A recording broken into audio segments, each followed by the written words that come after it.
I never thought a place as peaceful as this lake would ever turn into the center of so much drama. To me, it wasn't just a piece of water surrounded by trees. It was my childhood, my summers, my safe place.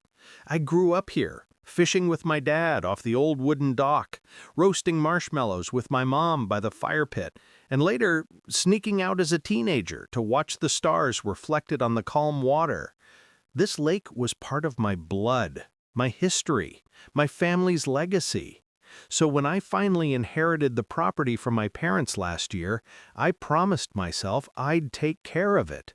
Sure, the house was old and needed some fixing, but the dock? That dock was sacred. I spent weekends repainting the wood, replacing broken boards, and making sure it stayed strong. I didn't realize that one day my quiet project would turn into the battleground for the nastiest confrontation of my life. It all started on a sunny Saturday morning. I was tightening a loose board on the dock when I heard footsteps behind me. At first I thought maybe it was one of the friendly neighbors stopping by to say hi, but then I heard the voice, sharp, commanding, and dripping with entitlement. "Excuse me? What do you think you're doing?" I turned around, squinting against the sunlight, and there she was. Karen. Short blonde bob, oversized sunglasses, holding a little designer dog like it was royalty. She wasn't smiling. In fact, she looked at me like I had just vandalized her property. "I'm fixing my dock," I said casually, trying to keep things light. "Your dock?" she snapped, stepping closer. "This is community property. You can't just take over the lake like this. Everyone knows this shoreline belongs to all of us." Her words stung, not because they were true, but because of the way she said them, like I was some sort of intruder. I set down my drill and stood up. "No, ma'am," I said, keeping my voice steady. "This dock has been here for decades. It's on my property. I own this section of the shoreline. I even have the deed." Karen scoffed. "Oh, please. I've lived here for 10 years, and we've always treated this as shared space. You can't just suddenly decide it's yours. That's not how things work." I tried to stay calm. I really did. But inside my heart was pounding. This wasn't just about some boards and nails. This was about the one place on earth that meant the most to me. And now this woman was trying to rewrite history right in front of me. "I'm not deciding anything," I replied. "I'm just maintaining what already belongs to me. You're welcome to enjoy the lake, but this dock is not community property." That's when she raised her voice, loud enough for the houses across the water to hear. "You don't own this lake, and you're going to regret pretending you do." I felt my stomach drop. I knew this wasn't going to end here. Sure enough, her next words confirmed it. "I'm calling the cops." And just like that, she stormed off, her little dog yapping as if backing her up. I stood there, gripping my drill, staring at the water. My peace had just been shattered, and I had no idea what kind of storm was about to hit me. About 20 minutes later, I heard sirens in the distance. My hands started sweating. I had nothing to hide, but let's be real, nobody ever feels fully relaxed when the police roll up. A patrol car pulled into the gravel driveway and 2 officers stepped out. "Afternoon," one of them said. "We got a call about a property dispute." Before I could answer, Karen appeared from nowhere, practically running toward them. "Thank God you're here," she cried, pointing at me like I was a criminal. "This man is trespassing and illegally building on community land. He's trying to take over the lake." The officers turned to me.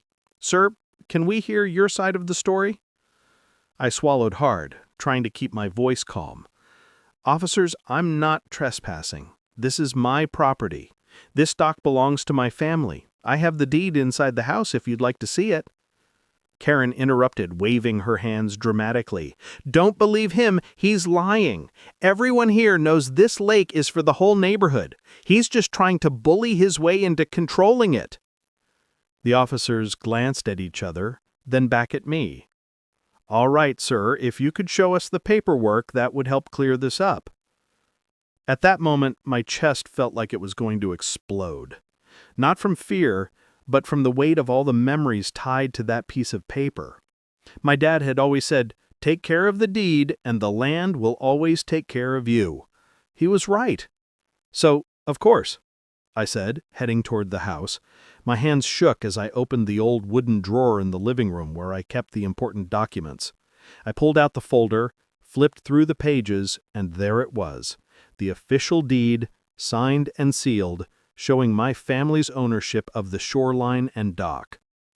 When I came back outside, Karen was still ranting about community rights and selfish newcomers. But the moment I handed the deed to the officer, her confidence began to crack. I wish I could tell you that once the police confirmed I owned the dock, Karen backed down and left me alone. But if you've ever dealt with someone who thrives on drama, you already know that wasn't going to happen. The officers had barely driven away when Karen spun on her heels and stormed right up to me. Her sunglasses were off now, and her eyes looked wild, like she had just lost a battle she couldn't accept. "You think this is over?" she hissed. "You embarrassed me in front of the whole neighborhood. Everyone's going to hear about this." I sighed. "Karen, I didn't embarrass you. You called the cops on me, and they told you the truth. That's not my fault." Her dog barked as if on cue, like it agreed with her. She clutched it tighter and leaned in closer, lowering her voice. "You'll regret this. People don't like selfish neighbors. You can't just keep the lake to yourself. I'll make sure everyone knows what kind of person you really are." I wanted to laugh, but honestly, I felt more tired than anything else. All I wanted was to fix a few boards and enjoy my Saturday. But instead, I was dealing with this full-blown soap opera. "Karen," I said as calmly as I could, "nobody's keeping the lake from anyone. You can fish, swim, whatever you want. But the dock, this dock, is mine. I'm not going to argue about it anymore." Her nostrils flared, and she looked like she was about to explode. But instead of shouting, she did something worse. She pulled out her phone. "Oh, fine," she said, her voice suddenly sugary sweet. "If the cops won't help me, maybe the HOA board will." My stomach dropped. I had heard rumors about the HOA in this neighborhood. Strict rules, outrageous fines, and neighbors who thrived on gossip and power trips. I had never had a run-in with them myself, but I knew enough to realize this could get ugly. And sure enough, within 24 hours, it did. The next morning, I woke up to find a bright orange notice taped to my front door. It was from the HOA.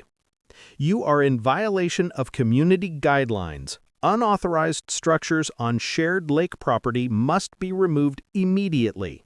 Failure to comply will result in daily fines and possible legal action." I stood there in my pajamas, holding the paper, my blood boiling. Unauthorized structure, shared lake property. This was the exact nonsense Karen had been screaming about, and now it looked like she had dragged the HOA into it too. I couldn't help but laugh bitterly. "Of course," I muttered. "Of course she did this." Later that afternoon, I saw Karen outside, chatting with two other neighbors. She wasn't just chatting, though. She was performing, pointing at my dock, shaking her head, whispering like she was warning them about some terrible crime. The neighbors glanced at me with narrowed eyes, clearly already influenced by her little campaign.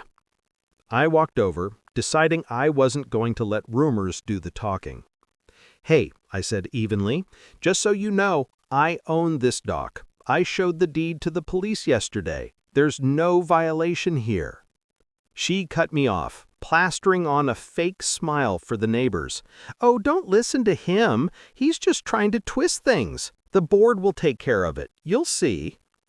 The two neighbors exchanged awkward looks, clearly uncomfortable, but they didn't say anything. They just walked off. Karen, on the other hand, looked smug, like she had won something. That night, I sat on the edge of the lake, watching the moon ripple across the lake. I thought about my dad again, about all the times he told me this lake would always be ours, no matter what. I couldn't let Karen take that from me. Not with her lies, not with her games, not with her HOA nonsense. So I decided I was going to fight back. The next morning, I went straight to the county office. It took a couple of hours of waiting in line and dealing with paperwork, but I finally walked out with certified copies of the deed and a property map showing the boundaries in black and white. Not only did I own the dock, I owned 30 feet of shoreline in both directions. That was ironclad proof. I almost wanted Karen to challenge me again, just so I could slap the papers down in front of her. And I didn't have to wait long, because 2 days later, the HOA scheduled a hearing at the clubhouse. Karen had filed an official complaint against me, and now I was expected to sit in front of a panel of board members while she spewed her lies. I didn't sleep the night before. I lay awake staring at the ceiling, playing out every possible argument in my head. What if the board ignored the deed? What if they sided with her just to keep the peace? What if they really did try to fine me or tear down the dock? By the time I walked into the clubhouse, my hands were shaking. A long table sat at the front with 5 stern-faced HOA members waiting behind it. Karen was already there, sitting smugly with her arms crossed like she had already won. The chairperson cleared his throat. "We're here today to discuss a complaint regarding unauthorized construction on the lakefront. Karen, you may present your case." She stood up dramatically, clearing her throat. "Thank you. As you all know, this lake has always been considered community property. But ever since this man," she pointed at me like I was a criminal, "moved in, he's been trying to claim the dock as his own. He's repairing it, fencing it off, and trying to keep others away. This is a blatant violation of our community rules." I opened my mouth to object, but the chairperson held up a hand. "You'll have your turn, sir." Karen sat back down, smirking. "Now," the chairperson said, turning to me, "what do you have to say in response?" I stood up slowly, my legs heavy, but my voice steady. "What I have is proof." I laid the certified deed and property map on the table, sliding them toward the board. "This dock isn't community property. It sits entirely within the boundaries of my lot, as this deed clearly shows. My family has owned this land for decades. The police have already confirmed it. And if you'll notice here," I tapped the map, "the dock and 30 feet of shoreline on both sides belong to me. That means not only am I not violating the rules, but technically anyone using this dock without my permission is trespassing." The room went quiet. Karen's face drained of color. She tried to laugh it off. "Oh, come on, that can't be right. Everyone knows." But one of the board members cut her off. "Karen, this is a legal deed. We can't override property law. It looks like he's well within his rights." Karen's jaw dropped. She looked around, waiting for someone to back her up, but nobody did. For the first time, she looked small. But if I thought that humiliation would end it, I was wrong. Because what she did next was beyond anything I ever imagined. I wish I could tell you that Karen finally gave up after being embarrassed at the HOA hearing, that she accepted the truth, swallowed her pride, and moved on with her life. But no, people like Karen don't quit when they lose, they double down.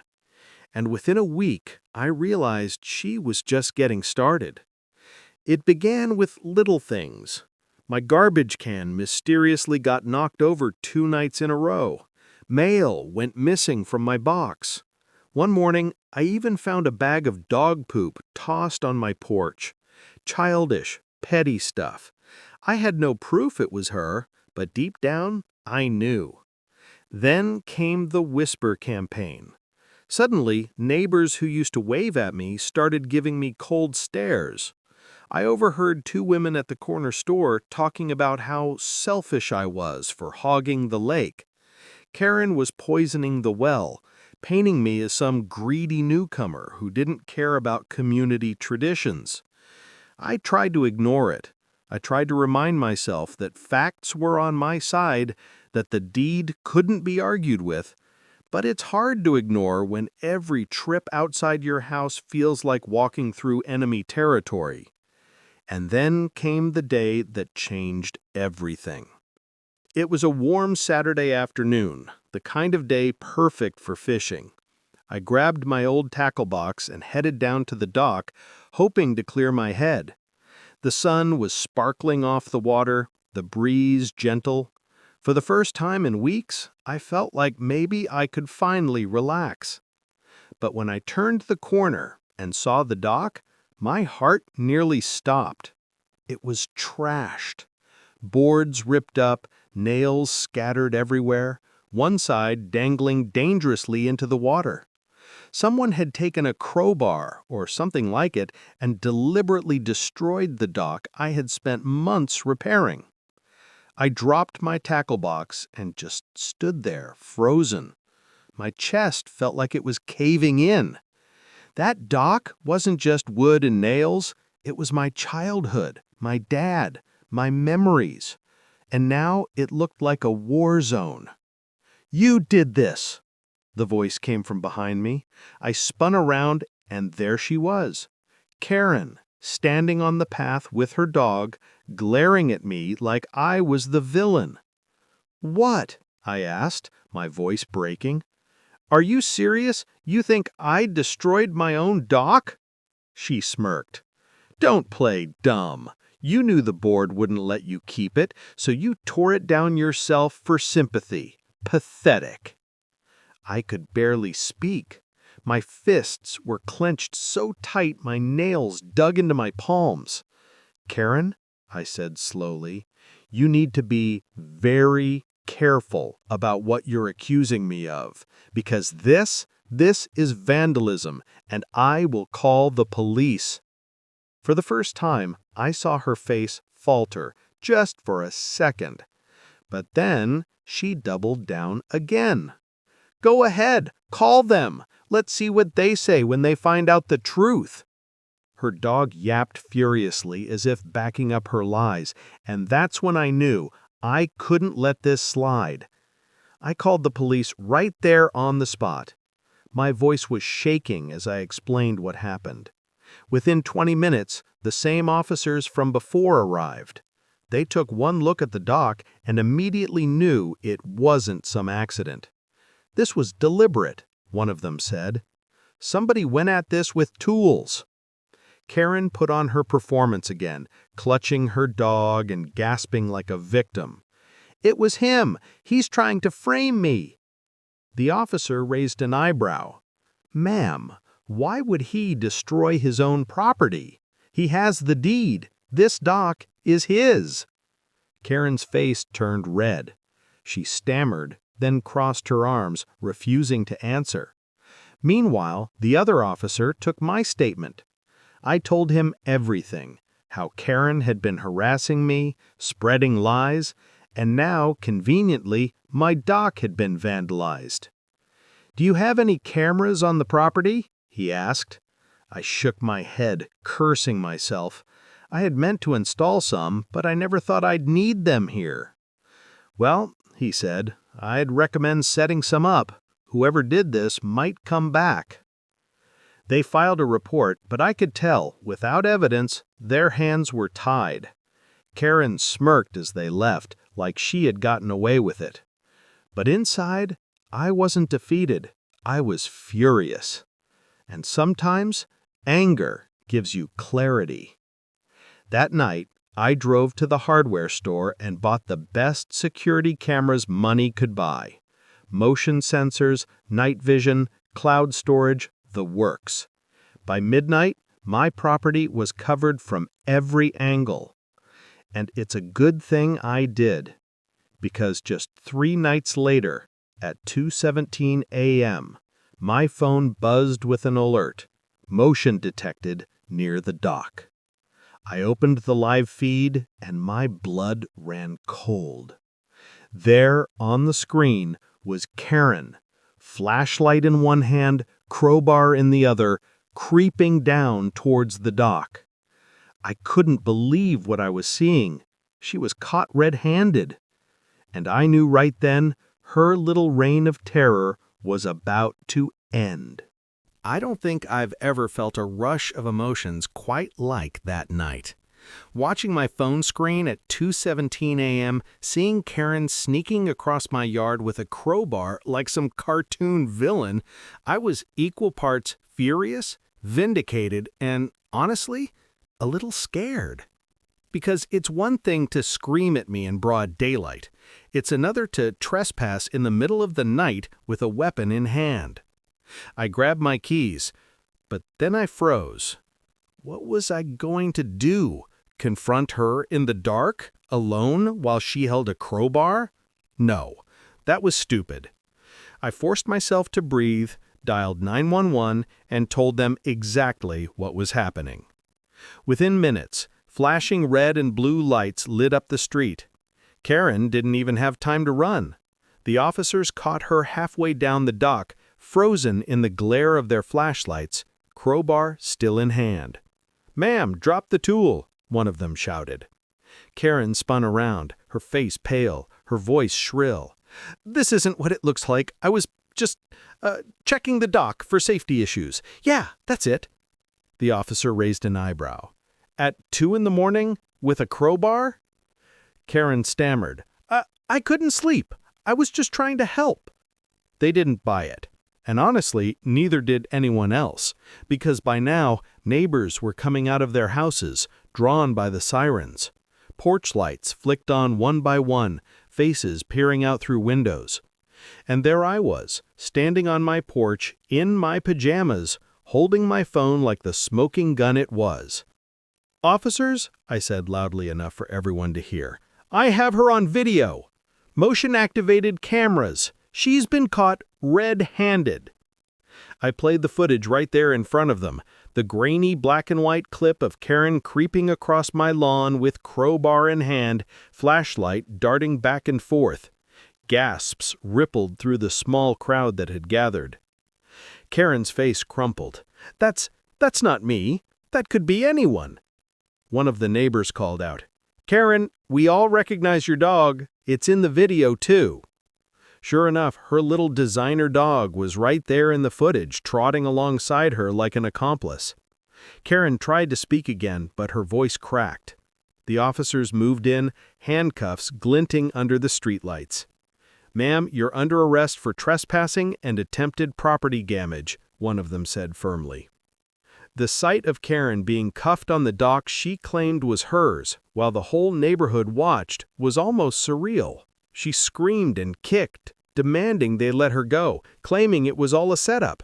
But it didn't matter. The evidence was undeniable. For the first time in weeks, I felt like I could breathe. But here's the thing about drama.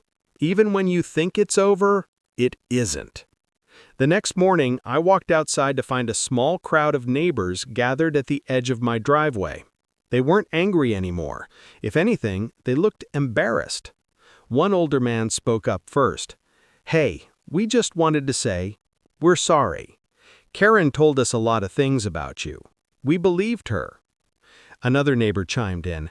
"She made it sound like you were trying to block everyone from the lake. We should have asked you before we took her word for it." I nodded, my throat tight. I get it. She's convincing when she wants to be. But this lake, this dock, it's my family's history. I'd never stop anyone from enjoying the water. I just couldn't let her take it away from me. And then, almost unexpectedly, I told them about my dad, about how he taught me to fish right there on that dock, about the late-night campfires, about the promise I made to protect this place. By the time I finished, the crowd was quiet. Some looked thoughtful, some even a little guilty. And for the first time, I realized something important. This fight wasn't just about Karen. It was about reclaiming my peace, my story, and maybe even my community. Later that week, the HOA sent out a notice to all residents. It was short and to the point. We remind all members that private property boundaries are legally binding and must be respected. False reports and harassment of neighbors will not be tolerated. They didn't name Karen, but everyone knew who it was about. And yet, something in my gut told me this wasn't truly the end, because people like Karen don't just disappear quietly after being exposed. They cling, they claw, they fight to save face. And sure enough, just when I thought things had settled down, she came back into the picture, one last time.